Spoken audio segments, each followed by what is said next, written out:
Salam Radio, bergerak maju bersama.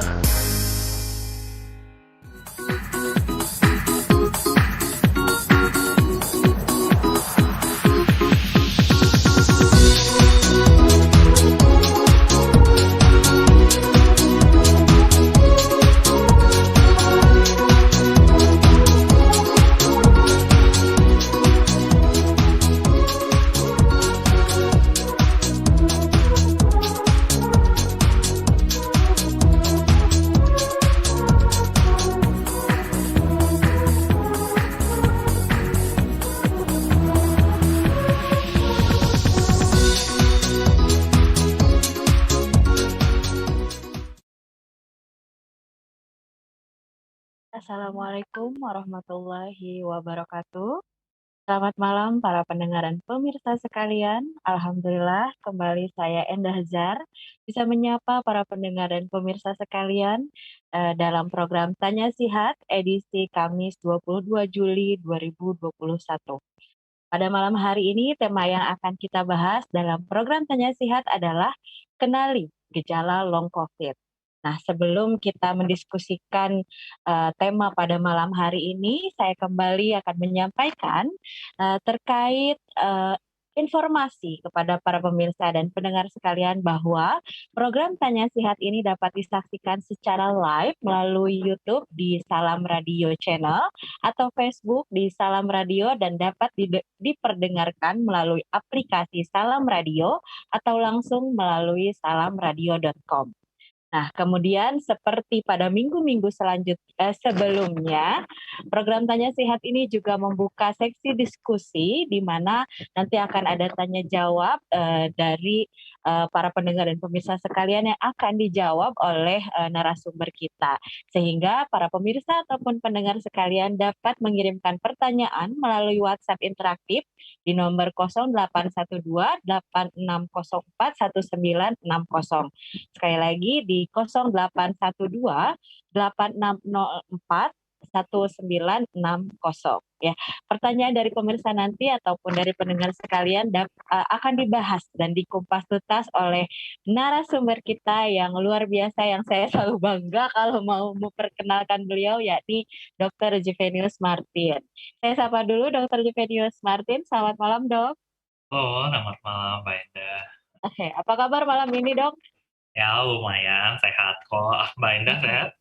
Alhamdulillah luar biasa, jauh lebih baik dari minggu kemarin. Memang sedikit crowded, tapi alhamdulillah sekarang sudah kembali seperti waktu-waktunya dilalui normal seperti biasa. Oke, dokter, tema malam ini adalah terkait long COVID. Ya, jadi bahwa sembuh atau negatif dari COVID-19 ternyata tidak menjamin seseorang itu terbebas dari dampak yang disebabkan oleh virus corona ini. Gitu. Jadi sebagian dari penyintas COVID-19 ini masih mengalami gejala-gejala yang dia rasakan akibat daripada COVID-19 ini, padahal sudah dinyatakan negatif gitu.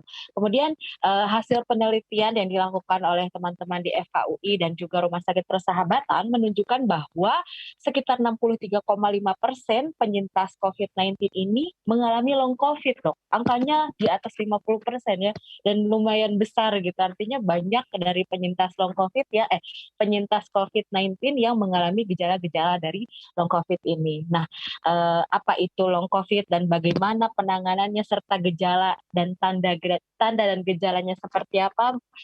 Mungkin saya serahkan kepada dokter untuk terlebih dahulu memberikan pengantar terkait tema kita pada malam hari ini. Silakan, dok. Oke, baik. Betul banget kata Mbak Endah. Jadi selain penyakit COVID yang kita kenal, belakangan ini mulai marak dengan yang istilahnya long COVID atau sindrom post COVID. Artinya seseorang, sorry, suara saya terdengar, Mbak Endah? Terlalu pelan, kecil Oh, sekali terlalu. suaranya, dok. Oke, sebentar. Oke, sekarang udah bisa, Oh, udah jelas. oke. Nah, coba ya saya ulang ya. Jadi untuk long COVID itu apa sih? Long COVID itu adalah sindrom atau kumpulan gejala di mana seseorang yang terkena COVID ternyata tidak sehat secara sempurna. Jadi ada gejala-gejala sisa dari COVID-19.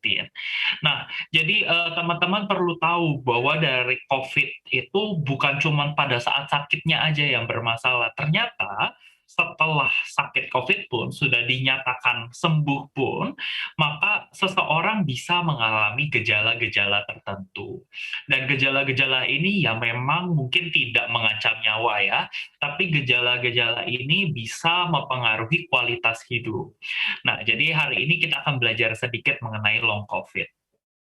Per definisi, long COVID itu adalah gejala yang menetap lebih lama dari 12 minggu sejak sembuh dari COVID-19 seperti itu. Jadi misalkan 12 minggu itu 3 bulan ya. Jadi misalkan aku terkena COVID-nya bulan April gitu ya, sampai bulan Juli itu kan sudah 3 bulan.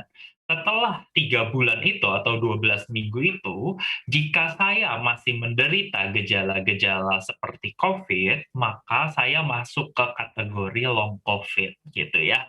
Nah, kira-kira apa aja sih gejala dari long COVID ini? Oke, yang paling sering, gejala yang paling bertahan lama adalah gejala rasa lelah. Ya, jadi, tadinya kita bisa berjalan pagi misalkan setengah jam, setelah COVID, walaupun sudah dinyatakan sembuh, saya berjalannya cuma sanggup misalkan 10 menit, kayak gitu. Oke, ada gejala apa lagi selain rasa lelah? Ada rasa sesak napas. Nah, ini yang lumayan nggak enak nih. Kadang kita, pasien-pasien dengan long COVID, mereka bisa mengalami sesak napas bahkan saat mereka tidak beraktivitas berat pun. Jadi terkadang, sesak napasnya bisa saat mereka lagi nonton televisi atau lagi tiduran gitu ya, tidak harus saat mereka beraktivitas berat seperti naik tangga atau berlari dan lain-lain. Gejala ketiga yang juga lumayan sering apa sih, ada gejala hilang penciuman. Kalau kita, ingat COVID salah satu, gejala yang lumayan khas ya adalah hilangnya penciuman. Nah, misalkan setelah 3 bulan sejak COVID masih ada gejala ini, maka ini masuk ke ranahnya long COVID juga. Nah, rekan-rekan perlu tahu bahwa penyakit long COVID ini merupakan penyakit yang masih dipelajari sampai sekarang. Artinya apa? Penyakit ini masih berkembang, masih banyak penelitian yang dilakukan. Bahkan belum ada loh terapi-terapi yang disarankan misalkan oleh Kemenkes kita untuk menangani long COVID karena penyakit ini masih banyak dipelajari. Tapi nggak apa-apa, hari ini kita coba kupas tuntas mengenai long COVID supaya teman-teman yang di rumah juga nggak was-was. Aduh, saya sudah dinyatakan negatif, kok saya masih sesak napas? Apa saya harus periksa lagi apakah saya COVID lagi atau tidak? Seperti itu ya. Oke, itu, pengantar yang luar biasa sekali dari Dokter Juven terkait, mungkin definisi dan tanda gejala yang muncul akibat dari, long COVID ini. Nah, kalau misalnya ditilik dari penyebab nih, Dok, penyebabnya ini apakah dampak dari, kerusakan yang disebabkan oleh, si virus ini terhadap organ-organ kita atau misalkan kan, efek dari pengobatan gitu, kalau dilihat dari penyebab gitu, Dok, seperti apa, Dok? Oke, salah satu, titik yang masih diteliti memang betul ya, apa sih yang menyebabkan, long COVID itu. Sampai sekarang ada 2 teori yang besar ya. Yang pertama itu bukan virusnya lagi, karena virusnya sudah tidak ada gitu ya, karena sudah sembuh. Jadi yang menyebabkan long COVID adalah kemungkinan besar sistem imun kita sendiri.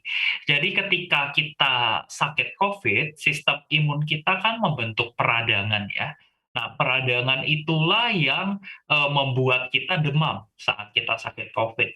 Peradangan itu juga yang membuat kita mengalami kerusakan pada paru-paru kita saat kita mengalami COVID.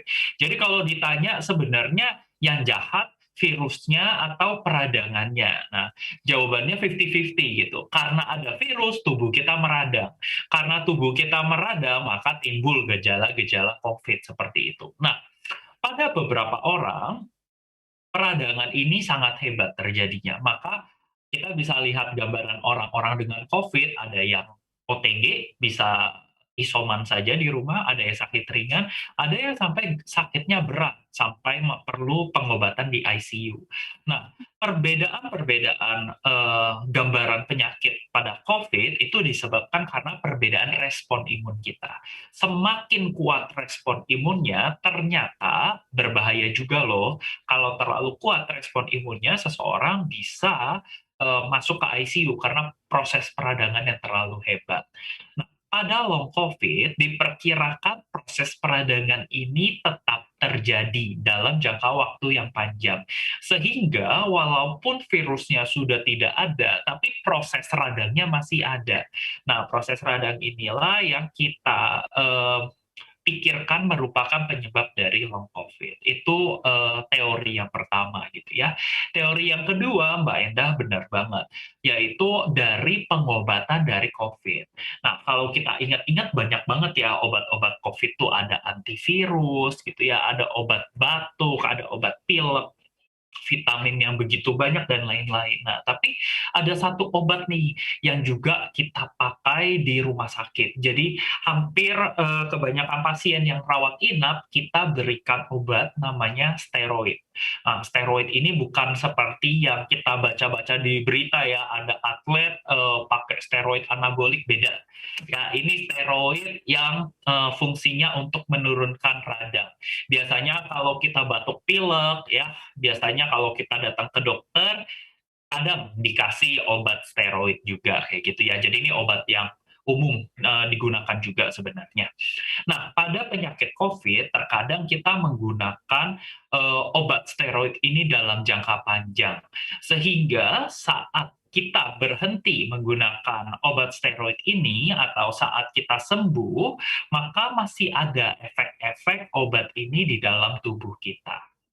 Nah, karena belum jelas yang mana teori yang paling benar, saya belum bisa menjawab pertanyaan ini secara lurus gitu ya, yang mana gitu yang menyebabkan.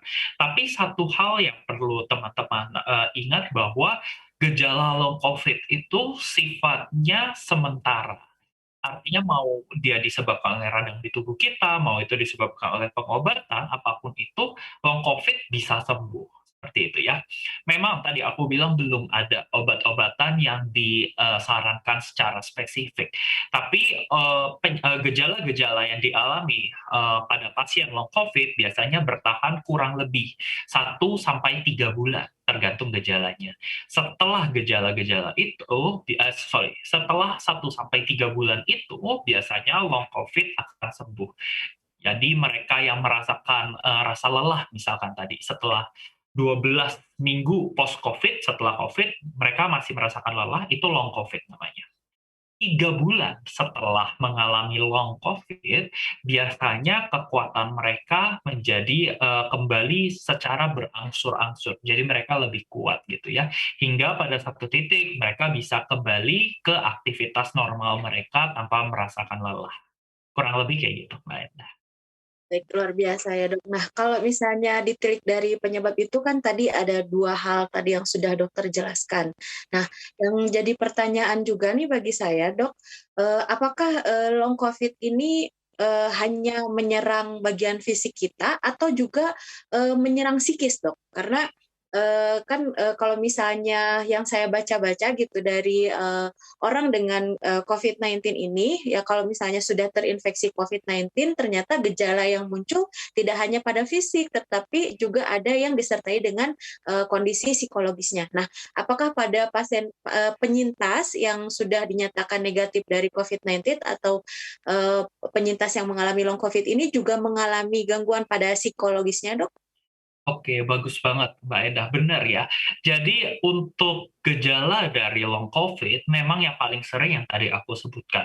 Rasa lelah, kemudian ada sesak napas, di sana ada batuk berkepanjangan, ada hilang penciuman. Itu gejala-gejala yang umum kita temukan di long COVID. Tapi benar kata Mbak Enda, ada loh gejala-gejala yang sifatnya mungkin tidak fisik, tapi psikis dari long COVID. Apa aja sih gejala yang paling sering? Yang pertama, gejala yang paling sering adalah PTSD atau Post Trauma Stress Disorder. Apaan tuh? Kok susah gitu? Kita sebutnya PTSD aja ya. Nah, jadi si PTSD ini sebenarnya apa? Nah, ini adalah rasa cemas, jadi yang muncul tiba-tiba biasanya akibat apa? Kalau dalam kasus COVID-19, akibat sakit COVID-19. Jadi mereka yang pernah mengalami COVID-19, mereka menganggapnya sebagai suatu hal yang traumatik. Mungkin mereka harus dirawat inap, mungkin mereka harus diintubasi, dimasukkan selang ke dalam saluran napasnya, itu menyebabkan trauma psikologis di dalam diri mereka. Jadi benar kata Mbak Enda, ada yang namanya PTSD ini. Jadi mereka trauma dan mereka jadi mudah cemas akibat trauma tersebut, kayak gitu ya. Gejala psikis kedua yang bisa ditemukan pada pasien dengan long COVID adalah gangguan memori jangka pendek biasanya. Jadi mereka lebih sering lupa dengan kejadian-kejadian yang terjadi. Jadi lebih pikun lah istilah kasarnya seperti itu. Tapi yang penting diingat sama seperti gejala fisik, gejala psikis pada long COVID juga sifatnya sementara. Jadi selang beberapa bulan setelah muncul gejala long COVID ini, maka gejala-gejala psikisnya bisa membaik, kemudian bisa menghilang juga. Selain gejala-gejala ini, ada nggak sih dok gejala lainnya? Ada gejala fisik lainnya yang lumayan jarang ya, adalah satu penyumbatan pembuluh darah gitu ya. Jadi kaki-kaki kok kayaknya bengkak semua, tangan juga kayaknya bengkak. Nah ini kita juga harus curiga ke arah penyumbatan pembuluh darah. Ini juga bisa terjadi pada pasien dengan long COVID. Jadi memang gejala dari long COVID ini luas sekali gitu ya. Tapi kalau bisa dipersentasekan 50-60% gejala dari long COVID ini adalah rasa lelah. Jadi buat teman-teman yang mungkin habis pengobatan COVID, 3 bulan setelah pengobatan, teman-teman masih merasakan lelah gitu ya, mudah capek atau mudah sesak napas, itu mungkin teman-teman sedang mengalami long COVID kayak gitu ya. Jadi jangan panik teman-teman, jangan mikir, "Oke seumur hidup saya akan hidup dengan keadaan lelah," jangan pikir seumur hidup saya akan sesak napas, enggak. Ini akan berlalu dan berlalunya memang berangsur-angsur. Oke, baik. Jadi, seperti yang dijelaskan oleh Dokter Juven barusan bahwa long COVID ini juga tidak hanya dialami tanda dan gejalanya tidak hanya dialami pada kondisi fisik saja, tetapi juga, psikologis juga mengalami hal tersebut. Nah, kemudian Dok, yang muncul lagi nih pertanyaan yang membuat saya kepo ya terkait long COVID ini dan mungkin juga, ditanyakan oleh, para pendengar dan pemirsa sekalian di rumah. Terkait orang yang kemungkinan mengalami long COVID ini, Dok. Apakah orang tersebut, yang beresiko mengalami long COVID itu adalah orang yang tanpa gejala atau orang yang dengan penyakit COVID-19 gitu? Maksudnya orang yang sudah ada gejalanya gitu, Dok. Apakah yang hanya terinfeksi atau sudah yang berpenyakit COVID-19? Kira-kira yang lebih beresiko mengalami long COVID itu yang mana, Dok? Silakan, Dok.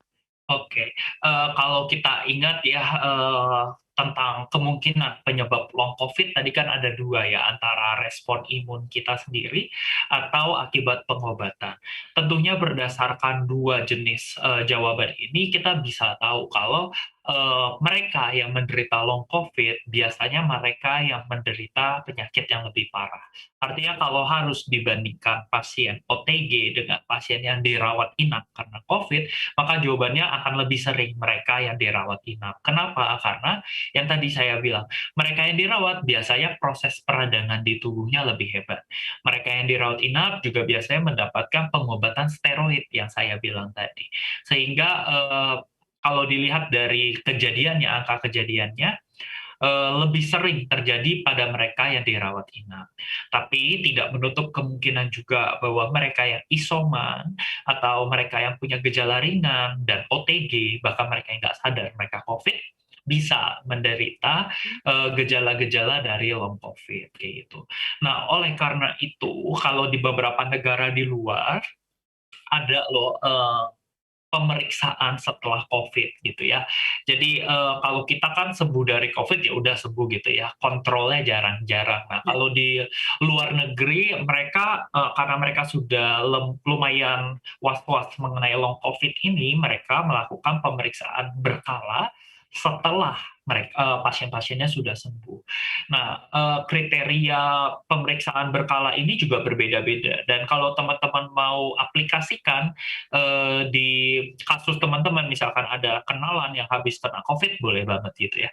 Kalau pasiennya usianya di atas 60 tahun, habis itu bekas dirawat inap karena COVID, maka kita pemeriksaan berikutnya adalah 1 minggu setelahnya biasanya. Kemudian tapi kalau misalkan dia usianya di atas 60 tapi dianjurkan untuk isoman aja, dia boleh periksakan ke dokter lagi setelah 3 minggu, gitu ya. Nah, kalau pasiennya usia muda gimana dokter? Kalau pasiennya usia muda tapi dia isoman, nggak usah diperiksa lagi, nggak ada masalah gitu ya, karena angka kejadian long COVID-nya biasa lebih rendah. Tapi kalau dia usia muda tapi dirawat inap, maka boleh diperiksakan lagi setelah 1 minggu.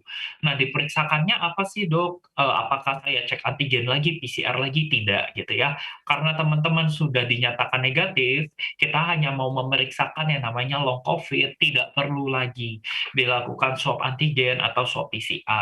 Beberapa penelitian mengatakan bahwa ini nggak ada gunanya gitu ya, mengecek antigen lagi atau PCR lagi. Yang dianjurkan justru pemeriksaan lain. Contohnya apa? Pemeriksaan jantung EKG gitu ya, yang ditempel-tempelin. Kemudian ada ronsen paru-paru dan lain-lain kayak gitu. Ya, luar biasa dok. Jadi kalau misalnya lebih beresiko pada pasien-pasien yang mengalami gejala dari COVID-19 ya, terutama untuk yang tadi PTSD mungkin ya seperti yang dokter jelaskan sebelumnya kayak orang-orang yang mengalami intubasi dan lain sebagainya juga merasakan trauma psikologis gitu sehingga masalah psikologis muncul setelah mungkin dinyatakan negatif dari COVID-19 ya. Luar biasa sekali paparannya dok. Sangat rinci dan jelas seperti biasa. Oke dok, nah untuk para pendengar dan pemirsa sekalian, silakan apabila ada pertanyaan yang ingin disampaikan yang membebani benak dari para pendengar dan pemirsa sekalian dan ingin dikumpas oleh Dr. Juven, bisa mengirimkan pertanyaan ke WhatsApp interaktif kami di nomor 0812 8604 1960 atau di 0812 8604 1960. Nah, nanti pertanyaan-pertanyaan yang disampaikan oleh para pendengar dan pemirsa sekalian akan dibahas bersama-sama dengan Dr. Juven pada diskusi malam hari ini. Oke, Dok, selanjutnya yang menjadi pertanyaan saya, kalau misalnya apakah kan tadi dokter bilang bahwa long COVID ini durasinya itu sekitar 3 bulan. Nah, kalau misalnya apakah ada kasus yang ditemukan atau misalkan memang nanti ini mengarah ke sana gitu. Jadi long COVID ini adalah satu bentuk penyakit kronis gitu, yang yang terus-terusan muncul gitu, yang kemungkinan sembuhnya ya seperti hipertensi atau diabetes gitu dok. Jadi dia hanya menurunkan gejalanya saja, tetapi untuk kemungkinan sembuhnya tidak ada. Mungkin nggak sih dok ke arah kronis gitu, atau ya ini memang akan terjadi selama sekian bulan, tetapi nanti kata dokter seperti yang disampaikan sebelumnya bahwa ini akan menurun gejalanya setelah melewati beberapa waktu gitu. Bagaimana dok kalau misalnya seperti itu? Silakan. Oke. Balik lagi bahwa ini keadaan yang memang masih banyak diteliti ya. Tapi sampai sekarang sih gejala-gejala dari long COVID biasanya itu akan menghilang dalam waktu 3 bulan. Jadi setelah 3 bulan biasanya gejalanya udah sangat ringan atau sudah sembuh sempurna kayak gitu ya.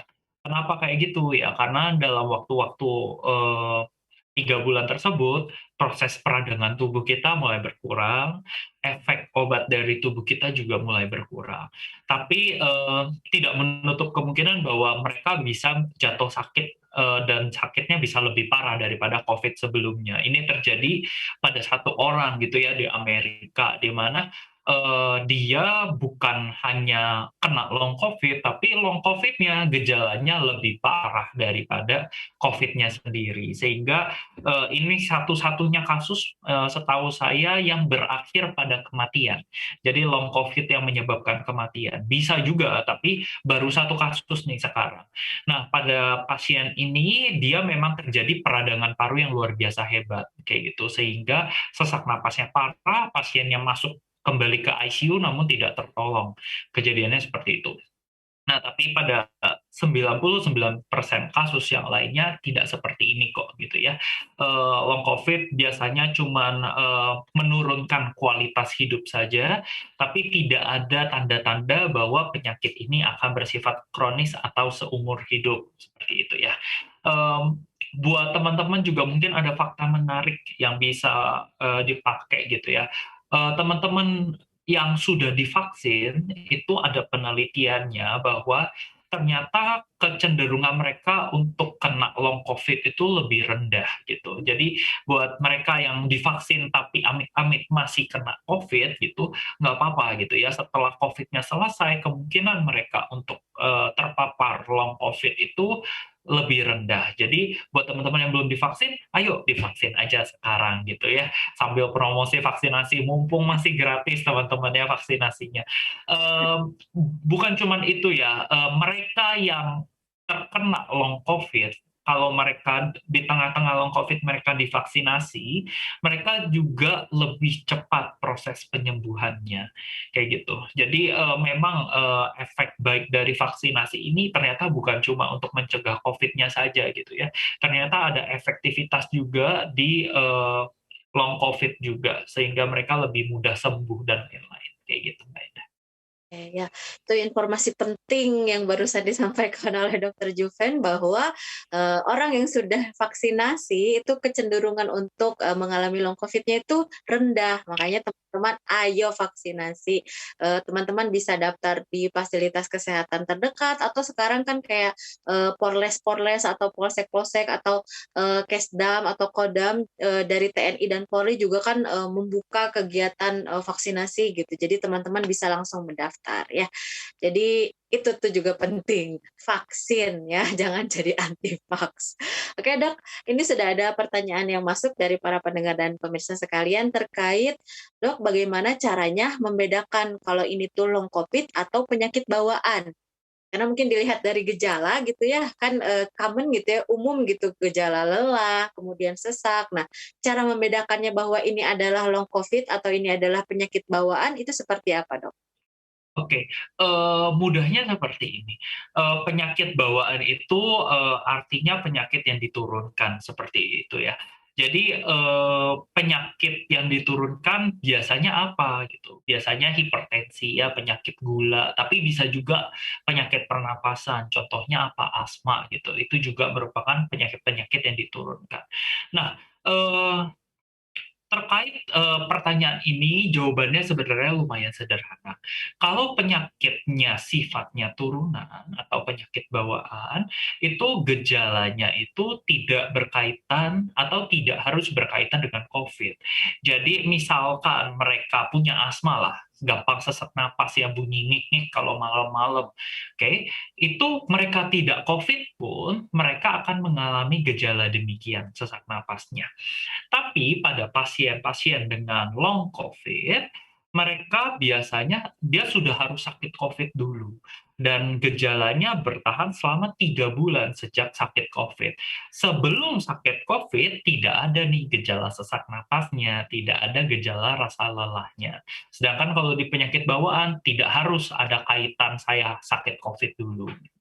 Nah, terus gimana dok saya bedainnya? Saya ini sudah pernah COVID, sekarang saya sesak napas. Saya sesak napasnya gara-gara apa nih? Penyakit bawaan atau gara-gara long COVID? Sederhana aja, kita lakukan pemeriksaan makanya. Saya nggak menutup kemungkinan pasien-pasien dengan COVID bisa kena asma berikutnya. Long COVID-nya salah satu gejalanya kena asma bisa aja. Dan itu terjadi kurang lebih 10%-an memang mereka yang pernah sakit COVID berujung punya asma, terutama yang varian batuk, lebih sering batuk-batuk kering gitu ya. Nah, buat teman-teman cara ngebedainnya adalah tinggal lakukan pemeriksaan lab atau pemeriksaan lainnya di fasilitas kesehatan kayak gitu. Nah, nanti di sana kita akan lakukan beberapa eh, pemeriksaan khusus untuk membedakan ini apakah ini ke arah long COVID atau ke arah penyakit bawaan kayak gitu. Teman-teman tenang aja. Sekali lagi aku ingatkan kalau penyakit bawaan itu tidak bisa sembuh sendiri biasanya. Sedangkan kalau long COVID biasanya dia akan membaik tanpa obat pun dia akan membaik dengan sendirinya sampai pada satu titik dia menghilang. Jadi kalau teman-teman merasa, oh kok saya sudah eh, hilang COVID-nya sudah 3 bulan tapi saya masih ada gejala, oke itu masih bisa dua, masih bisa penyakit bawaan, masih bisa long COVID gitu ya. Tapi misalkan setelah 3 bulan lagi, berarti 6 bulan sejak saya kena COVID, kok gejalanya masih tetap sama, ya kok gejalanya malah makin berat. Nah itu teman-teman harus hati-hati, jangan-jangan ini udah di luar ranahnya long COVID. Karena long COVID biasanya cuma 3 bulanan kayak gitu ya. Kalau udah 4 bulan, 5 bulan, 6 bulan, kok gejalanya nggak sembuh-sembuh. Nah, itu di titik di mana kita harus mikir jangan-jangan ada penyakit lainnya kayak gitu. Oke, bisa. Berarti cara untuk mendeteksi apakah ini penyakit bawaan atau ini adalah pengaruh dari long COVID bisa dilihat dari timingnya gitu ya, dari waktunya gitu ya, sama seberapa berat gejala yang muncul gitu. Kemudian juga dilihat apakah sebelum kita mengalami COVID itu pernah bergejala seperti itu, kemudian saat setelah sembuh apakah gejalanya itu dirasakannya sama seperti sebelumnya dan lain sebagainya. Tadi dijelaskan oleh Dokter Juven. Nah, Dok, kalau tadi itu kan antara membedakan long COVID dengan penyakit bawaan.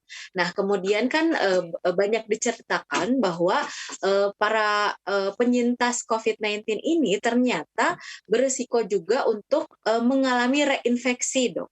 Di mana dia setelah dinyatakan sembuh, kemudian dia dinyatakan kembali mengalami positif COVID-19. Nah, kan otomatis gejalanya itu sama gitu antara yang pertama dengan yang sekarang gitu. Nah, apa untuk membedakan nih, ini misalkan amit-amit ya, naudzubillah, misalkan saya nih terkena COVID-19 gitu bulan April, kemudian sembuh. Nah, kemudian pada saat bulan Maret, April ya, Mei, Juni nih, Juli misalkan. Nah, pada saat bulan Juli tiba-tiba saya merasakan kembali gejala-gejala yang muncul seperti saat saya pertama kali kena COVID-19 ini. Nah, untuk membedakan apakah saya ini long COVID atau misalkan reinfeksi itu bagaimana caranya, Dok? Oke, pertanyaan bagus dari Mbak Enda. Betul kata Mbak Enda bahwa kasus reinfeksi itu bisa terjadi. Artinya seseorang bisa terkena COVID lebih dari sekali, terutama sekarang karena banyaknya varian yang beredar kayak gitu ya. Nah, cara mudah untuk menjawab pertanyaan ini adalah dengan melihat gejalanya. Jadi kalau dari kasusnya Mbak Enda, April dia kena, terus dinyatakan sembuh lah di bulan itu. Kemudian di bulan Juli dia bergejala lagi. Nah, kalau kasusnya kayak Mbak Enda, kemungkinan besar bisa terjadi kasus reinfeksi. Maka pada kasusnya Mbak Enda, di bulan Juli dia sesak napas lagi, atau di bulan Juli dia demam lagi, harus dilakukan pemeriksaan antigen atau PCR lagi. Long COVID ceritanya nggak kayak gitu.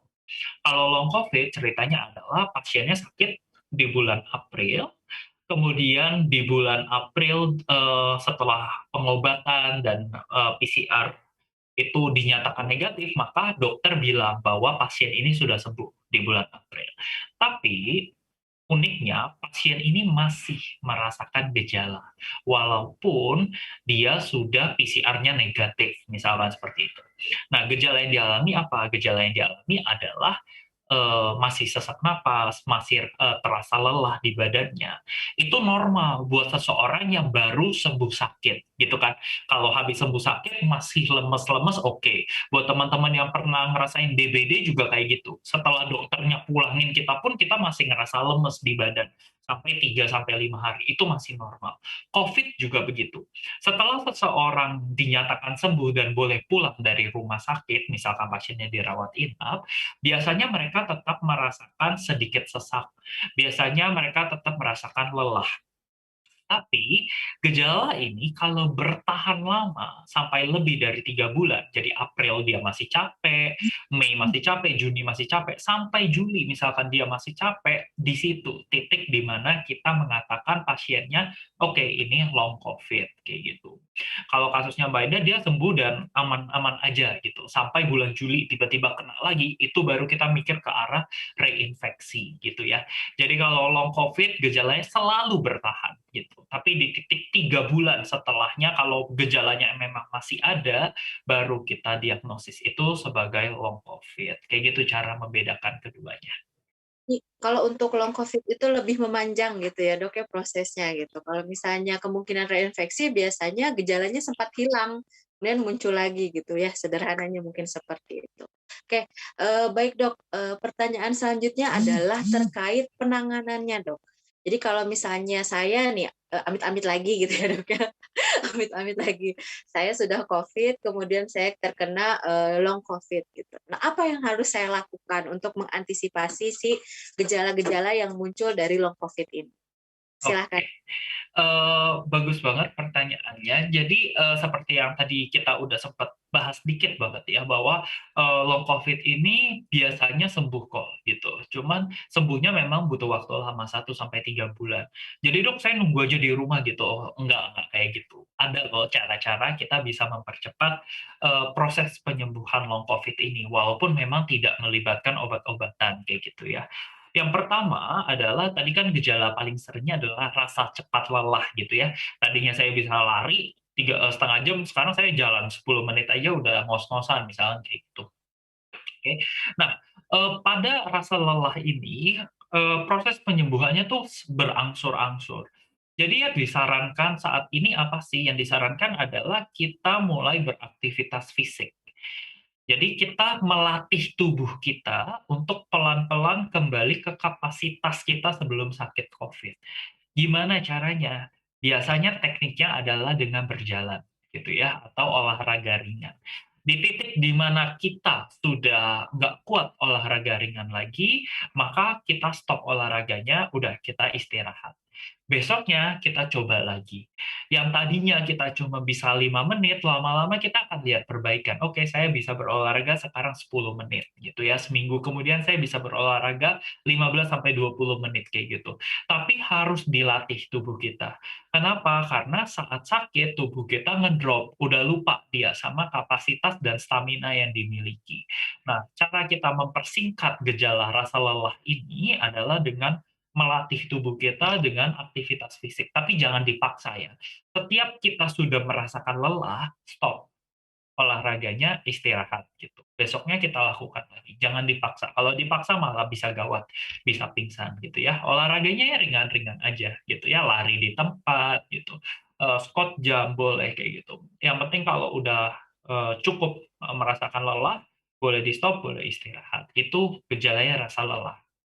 Kalau gejalanya sesak napas, Dok, gimana, tata laksananya? Ingat, kalau gejalanya sesak napas, yang pertama kali dilakukan adalah cek saturasinya dulu, gitu ya. Teman-teman udah aku ingetin beberapa kali di acara ini untuk punya alat saturasi, gitu ya.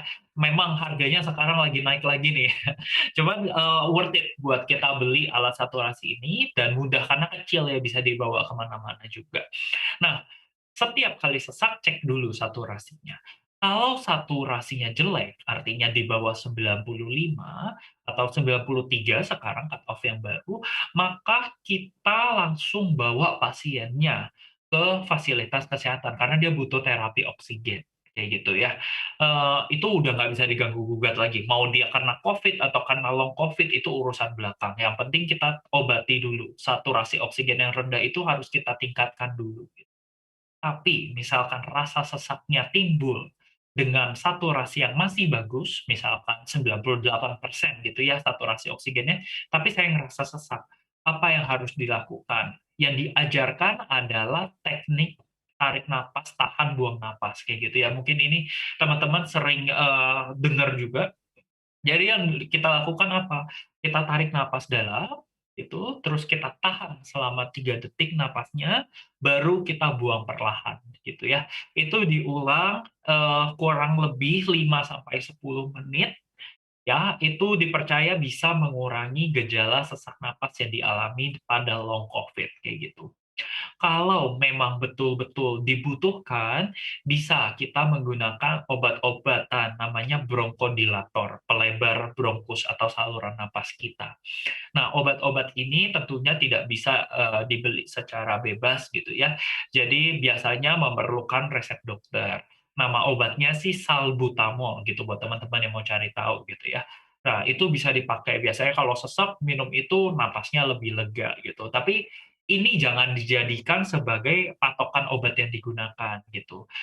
Terapi long COVID yang terutama saat ini bukanlah obat-obatan, tapi yang tadi aku bilang kalau capek olahraga rutin, kalau sesak napas, latihan napas, dan lain-lain gitu ya. Terakhir mungkin gejala yang teman-teman suka risih itu adalah hilang penciuman. Karena hilang penciuman sebenarnya tidak mengancam nyawa, tapi mengurangi kualitas hidup. Eh, Indera penciuman kita mungkin memang tidak sebagus hewan misalkan anjing gitu ya. Tapi kalau kita makan, rasa itu terlibat melalui 2 indera, bukan cuma indera pengecap, tapi juga indera penciuman. Maka biasa kalau teman-teman pernah sakit flu, hidung mampet, makanan juga rasanya nggak seenak biasanya. Jadi kalau kita tidak punya indera penciuman, yang kita bisa rasakan saat kita makan cuma betul-betul pure, asin, manis, asam, dan lain-lain. Tapi kalau kita gabungkan pengecap kita dengan indera penciuman, maka kita bisa tahu, oke, ini asinnya bumbu Indomie gitu. Kalau ini asinnya benar-benar cuma asin garam doang. Nah, itu kita bisa bedain juga pakai indera penciuman kita. Sehingga eh, salah satu gejala yang paling bikin kita risih adalah ya hilang penciuman. Nah, ternyata untungnya pada sakit long COVID, indera penciuman itu biasanya kembali dalam waktu kurang lebih 1 bulan. Dia lebih gampang, lebih cepat dia kembalinya. Ada nggak sih dok cara kita bisa terapi indera penciuman saya biar lebih gampang kembali? Ada gitu ya. Kita bisa menggunakan yang namanya essential oil. Kalau teman-teman pernah dengar, itu apa dok essential oil? Itu adalah wangi-wangian. Biasanya minyak-minyak yang punya wangi-wangian. Kalau saya nggak punya itu gimana dok? Nggak apa-apa gitu ya, bisa dilatih penciumannya dengan menggunakan wangi-wangian yang punya strong notes atau kuat gitu wangi-wangiannya. Contohnya apa? Minyak kayu putih misalkan atau minyak angin. Itu adalah wangi-wangian yang kuat, itu bisa coba ditaruh aja di depan hidung, jangan dihisap kenceng-kenceng ya gitu. Ditaruh aja di depan hidung kurang lebih setiap 5 sampai 10 detik. Jadi misalkan ini ada minyak angin gitu ya. Ditaruh aja di depan hidung kurang lebih 5 sampai 10 detik, kemudian dilepaskan gitu ya. Habis itu kurang lebih 30 detik dicoba lagi kayak gitu. Nah, itu dilakukan selama kurang lebih 10 menit bolak-balik gitu ya, 10 menit setiap harinya. Nah, itu setelah diteliti kurang lebih 60% dia akan kembali indera penciumannya lebih cepat daripada mereka yang tidak melakukan aktivitas ini. Jadi buat teman-teman tenang aja untuk gejala long COVID, untuk terapinya mudah gitu ya. Kita bisa lakukan di rumah gitu, tidak harus ke fasilitas kesehatan, kecuali memang sesak napas. Jadi nggak perlu panik, ini keadaan yang biasanya sifatnya sementara dan akan membaik dengan waktu. Kayak gitu. Luar biasa, Dok. Terima kasih untuk paparan yang luar biasa, Dok ya. Nah, ini juga ada pertanyaan lain yang masuk, Dok, dari para pendengar dan pemirsa sekalian. Dok, saya punya gula darah dan saya pernah terinfeksi COVID-19. Saat ini saya merasa cemas hingga sulit tidur karena merasa takut mati, padahal saya sudah dinyatakan negatif. Apa yang harus saya lakukan saat ini, Dok? Jadi, Oke. mungkin ini gejala yang dirasakannya lebih ke kondisi psikologis mungkin ya, Dok ya.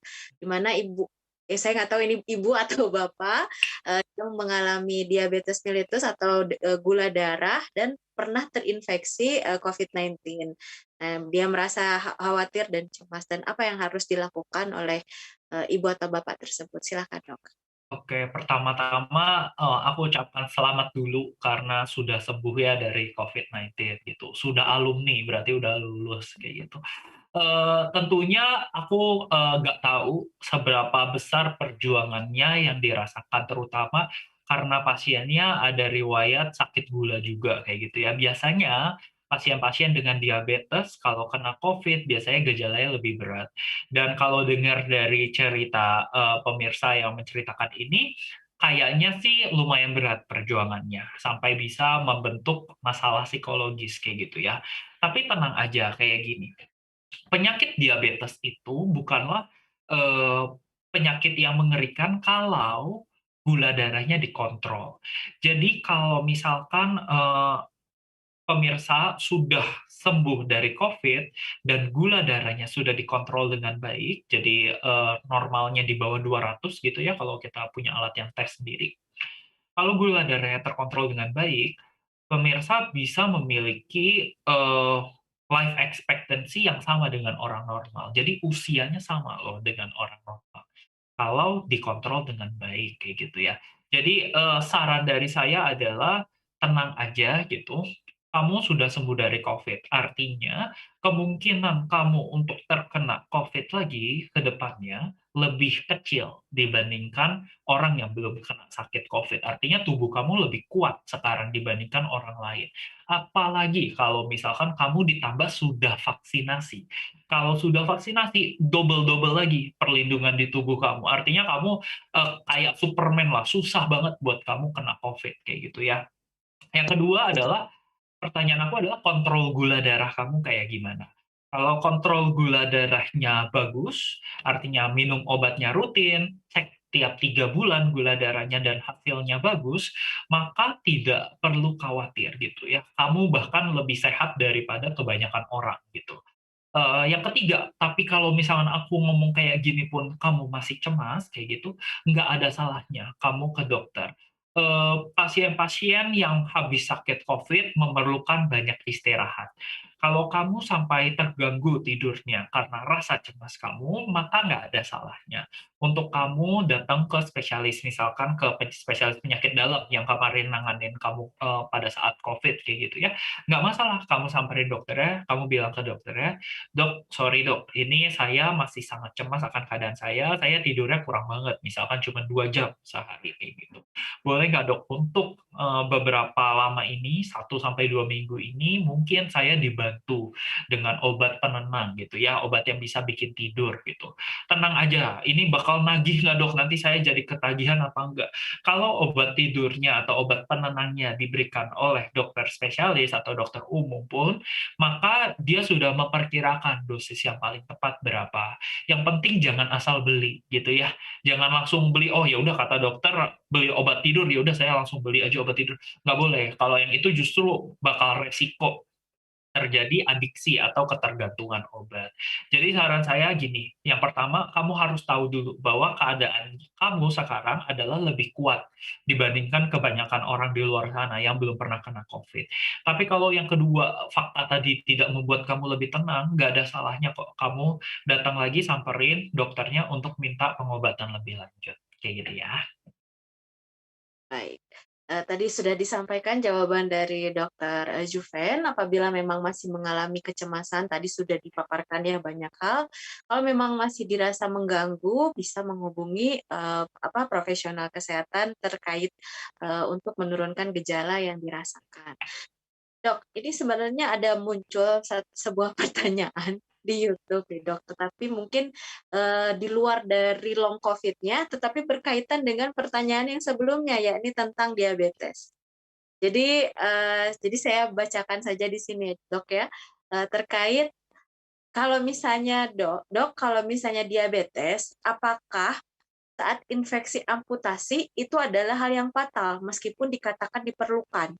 Jadi mungkin kan kita pahami bahwa kalau misalnya orang diabetes itu kalau misalnya mengalami luka itu kan dikhawatirkan bisa berkembang gitu ya, susah untuk sembuhnya. Nah, kemudian ini disarankan untuk amputasi. Apakah itu apa namanya, sesuatu yang fatal atau bagaimana? Saya sebenarnya kurang terlalu paham terkait Oke, pertanyaannya. nggak Ini di luar COVID di luar tema Dok, tetapi pertanyaan ini muncul gitu di oleh pemirsa kita, salah satu dari pemirsa kita. Silakan Dok, bisa dijawab.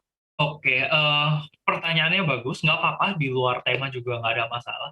Tapi mungkin bisa jadi masukan kita bikin jadi tema gitu ya, diabetes mellitus atau penyakit gula gitu. Oke, aku langsung jawab aja pertanyaannya. Jadi, aku akan jelasin dari awal dulu ya. Penyakit diabetes itu adalah gangguan gula darah. Jadi gula darah itu biasanya diatur kadar gula darah kita itu oleh pankreas. Pankreas itu organ di tubuh kita. Nah, karena satu dan lain hal, terjadi kerusakan di organ pankreas itu. Jadi tadinya yang gula darahnya bisa di kadar 100 gitu ya, pada pasien-pasien dengan diabetes mellitus kadarnya bisa lebih tinggi, 300, 400 dan lain-lain. Nah, kadar gula darah yang tinggi dalam tubuh itu bisa berakibat buruk. Salah satu efek buruknya adalah di pembuluh darah. Pembuluh darahnya itu jadi lebih sempit, kayak gitu ya. Nah, kalau itu terjadi pada pembuluh darah kaki, artinya pembuluh darah kakinya kan jadi makin sempit tuh, oke. Saat pembuluh darahnya jadi makin sempit, darah nggak bisa lewat ke kaki berarti. Dari jantung kan dia pompa darah ke kaki tuh. Darah nggak bisa lewat ke kaki. Sehingga bisa muncul luka di sana. Oke, itu mekanisme pertama, terjadi luka pada pasien diabetes mellitus. Mekanisme kedua apa? Mekanisme kedua itu adalah gangguan sarafnya. Pada pasien-pasien dengan penyakit diabetes, terjadi kerusakan saraf.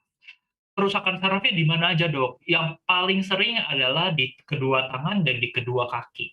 Sehingga kalau kita jalan, kita tuh selalu, secara tidak sadar kita kaki kita tuh pinter gitu ya, meletakkan posisinya sehingga tidak salah kalau menapak. Dan kalau kita menapak sesuatu yang keras, misalkan batu kerikil kayak gitu ya, kalau kita napak batu kerikil, kita akan normalnya merasakan sakit. Sehingga kita refleks angkat kaki, pindah, ditaruh kakinya di tempat lain. Pada pasien-pasien dengan diabetes mellitus, karena sarafnya mulai rusak, saat mereka nginjek kerikil, mereka nggak ngerasa apa-apa. Saat kakinya terbentur tembok, terbentur pintu, mereka nggak merasakan apa-apa karena sarafnya sudah rusak. Sehingga pada pasien-pasien ini kecenderungan mereka untuk terjadi luka di kaki lebih sering. Dan lebih fatalnya adalah luka di kakinya mereka tidak merasakan apa-apa, mereka nggak ngerasain sakit, jadi dibiarin aja lukanya. Jarang kan teman-teman kita liatin sela-sela jari kaki kita untuk lihat luka, ada luka apa enggak.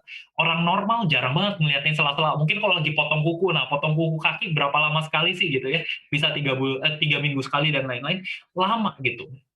Nah, pada pasien-pasien dengan diabetes mellitus, kalau sudah terjadi luka, ini bahaya banget, terutama kalau lukanya berdarah. Kenapa? Karena di dalam darahnya gulanya banyak. Kalau gulanya banyak, kumannya suka. Nah, kalau ada pepatah bilang ada gula, ada semut gitu ya. Kalau di kedokteran, gula darah kamu tinggi, ada bakteri di situ. Gampang bakterinya nyampe ke situ, sehingga luka yang tadinya biasa-biasa aja, luka kecil gitu ya, sekarang jadi luka yang berbahaya, luka yang bernanah, dan seterusnya. Nah, luka ini kalau tidak ditangani dengan cepat, maka akan menyebabkan kematian jaringan. Jadi kalau bagian dari kakinya mulai menghitam, itu tanda-tanda bahwa jaringannya sudah mati. Kalau jaringan yang mati banyak, maka dokter akan menyarankan untuk diamputasi. Kenapa dok diamputasi? Bisa nggak saya nggak amputasi aja? Saya hidup dengan kaki yang busuk aja nggak apa-apa deh dok. Boleh nggak? Jawabannya nggak boleh. Kenapa? Karena kuman yang tadinya di kaki, dia bisa masuk peredaran darah. Saat dia masuk ke darah, kumannya nyebar ke seluruh tubuh. Ke otak kena, ke jantung kena, ke paru-paru juga kena. Jadi dia langsung nyerang ke semuanya. Itu yang mau dihentikan oleh dokter pemirsa saat ini yang menanyakan. Jadi amputasi yang disarankan oleh dokternya adalah untuk mencegah bakterinya menyebar di dalam tubuh. Itu tindakan yang sifatnya life saving, menyelamatkan nyawa. Jadi saran aku buat pemirsa yang menanyakan ini, bisa fatal nggak dok kalau saya nggak diamputasi? Jawabannya bisa fatal kalau tidak diamputasi. Sehingga saranku ikutin aja dokternya. Karena, untuk memutuskan amputasi itu bukan hal yang mudah gitu. Dokternya juga pasti merasakan kasihan nih orang, nanti nggak punya kaki atau bahkan nggak punya satu jari pun gitu, pasti kasihan. Tapi dokternya sudah menimbang resiko, nyawa hilang dengan resiko satu jari atau satu kaki hilang, tentunya lebih besar resiko nyawa hilang. Jadinya dokternya tetap menyarankan untuk diamputasi gitu ya. Semoga jawaban aku lumayan jelas buat pemirsa yang nanya. Oke, baik, luar biasa ya. Semoga untuk, sepertinya kalau dilihat dari namanya Bapak ya, semoga untuk Bapak yang bersangkutan yang memberikan pertanyaan ini bisa tercerahkan dan menjawab, kegelisahan atau kerisauan gitu ya dari, apa ya, maksudnya keputusan untuk diberikan tindakan amputasi tadi. Oke Dok, balik lagi ke long COVID sambil mungkin, kita closing statement ya Dok ya, tapi ada satu pertanyaan lagi dari para pendengar dan pemirsa sekalian yakni, eee, mungkinkah kalau misalnya orang yang long COVID ini bisa dinyatakan positif pada pemeriksaan antigen atau PCR? Ya, silakan Dok dijawab sambil memberikan, closing statement Dok, silakan. Oke, terima kasih untuk pertanyaannya. Tentunya betul, long COVID ini bukan infeksi COVID yang baru, jadi harus beda ya long COVID dengan reinfeksi. Tapi karena gejalanya mirip, memang terkadang kita lakukan pemeriksaan antigen atau PCR lagi. Tapi WHO tidak menyarankan ya, atau institusi, kesehatan di luar negeri tidak menyarankan untuk kita PCR lagi, untuk kita antigen tes lagi. Kecuali kalau gejalanya memang memburuk. Jadi misalkan awalnya sesak napasnya biasa aja, masih bisalah sehari-hari hidup gitu ya, tapi kalau tiba-tiba sekarang saya sesak napasnya sampai nggak bisa tarik napas Dok, gitu. Itu kita ada curiga jangan-jangan ini ada reinfeksi, sehingga kita bisa lakukan pemeriksaan tes antigen lagi atau swab lagi. Nah, kalau long COVID beneran, hasilnya akan negatif, gitu ya. Tapi kalau amit-amit hasilnya tiba-tiba positif, artinya kamu bukan long COVID lagi. Kemungkinan kamu adalah, kasus reinfeksi, perburukan, kayak gitu. Atau memang dari awal sakit COVID sampai sekarang kamu belum dinyatakan sembuh, kayak gitu ya. Jadi, konsep yang harus diingat adalah bahwa long COVID ini sebenarnya bukan kasus reinfeksi lagi, sudah sembuh gitu ya, tapi memang gejalanya masih ada sisa. Kalau reinfeksi, betul bisa kembali positif, seperti itu. Sekaligus untuk menutup, aku pengen teman-teman tahu bahwa permasalahan dari COVID-19 itu bukan cuma masalah sakitnya aja gitu ya. Kita sakit COVID ya mungkin 2 minggu, sampai 3 minggu lah yang lama banget gitu ya. Tapi bahkan setelah selesai itu pun masih ada loh gejala-gejala yang dapat tersisa. Bahkan 50% pasien yang sembuh dari COVID ada gejala sisa ini. Kalau gejalanya sisanya sampai lebih dari 3 bulan, itu yang kita sebut sebagai long COVID. Nah, tapi teman-teman tenang aja, long COVID ini pertama biasanya hilang dengan sendirinya. Memang butuh waktu dan sifatnya berangsur-angsur, tapi teman-teman tidak perlu takut, ini bisa sembuh, kayak gitu ya. Yang kedua, ini juga merupakan keadaan yang sebenarnya dapat diperbaiki dengan vaksinasi. Jadi buat teman-teman yang setelah 3 bulan kena COVID, ingat teman-teman sudah boleh divaksinasi, jangan lupa. Setelah kena COVID 3 bulan, daftarkan diri aja untuk divaksinasi. Ini juga bisa mencegah teman-teman kena long COVID gitu ya, bisa juga mencegah keluarga atau orang-orang terdekat terkena COVID kayak gitu. Jadi nggak ada salahnya buat teman-teman melakukan vaksinasi setelah 3 bulan misalkan telah terpapar virus corona. Oke, kurang lebih itu aja closing statement dari aku. Ya baik, terima kasih Dok untuk, closing statement yang luar biasa, dan tadi di ujung ditekankan bahwa vaksin itu penting selain juga untuk mencegah perburukan dari gejala yang ditimbulkan oleh COVID-19, juga bisa mengurangi resiko dari, apa namanya, terjadinya long COVID ini ya Dok ya. Oke baik, para pendengar dan pemirsa sekalian, kita sudah sampai di penghujung acara di mana seperti minggu-minggu sebelumnya kalau misalnya sudah diskusi sama Dokter Juven, kayaknya sejam itu nggak cukup gitu ya, karena tahu-tahu udah sejam aja gitu ya. Oke, baik, mungkin kita akan bertemu lagi di minggu depan dalam tema yang berbeda, yang Semoga juga memberikan inspirasi dan jawaban seputar kesehatan yang selalu digelisahkan atau misalkan selalu dipertanyakan oleh para pendengar dan pemirsa sekalian. Saya Endah Zar, kurang lebihnya saya mohon maaf. Sampai jumpa di minggu depan. Bisabil haq wa bil taufiq wal hidayah. Wassalamualaikum warahmatullahi wabarakatuh. Dadah. Membela Indonesia di bawah naungan Panji Islam. 17 Desember hari bulan wafatnya, tahunnya 1930 dengan 4 lebihnya, mohonkan doa padanya selamat sentosa di dunia dan akhirat. Haji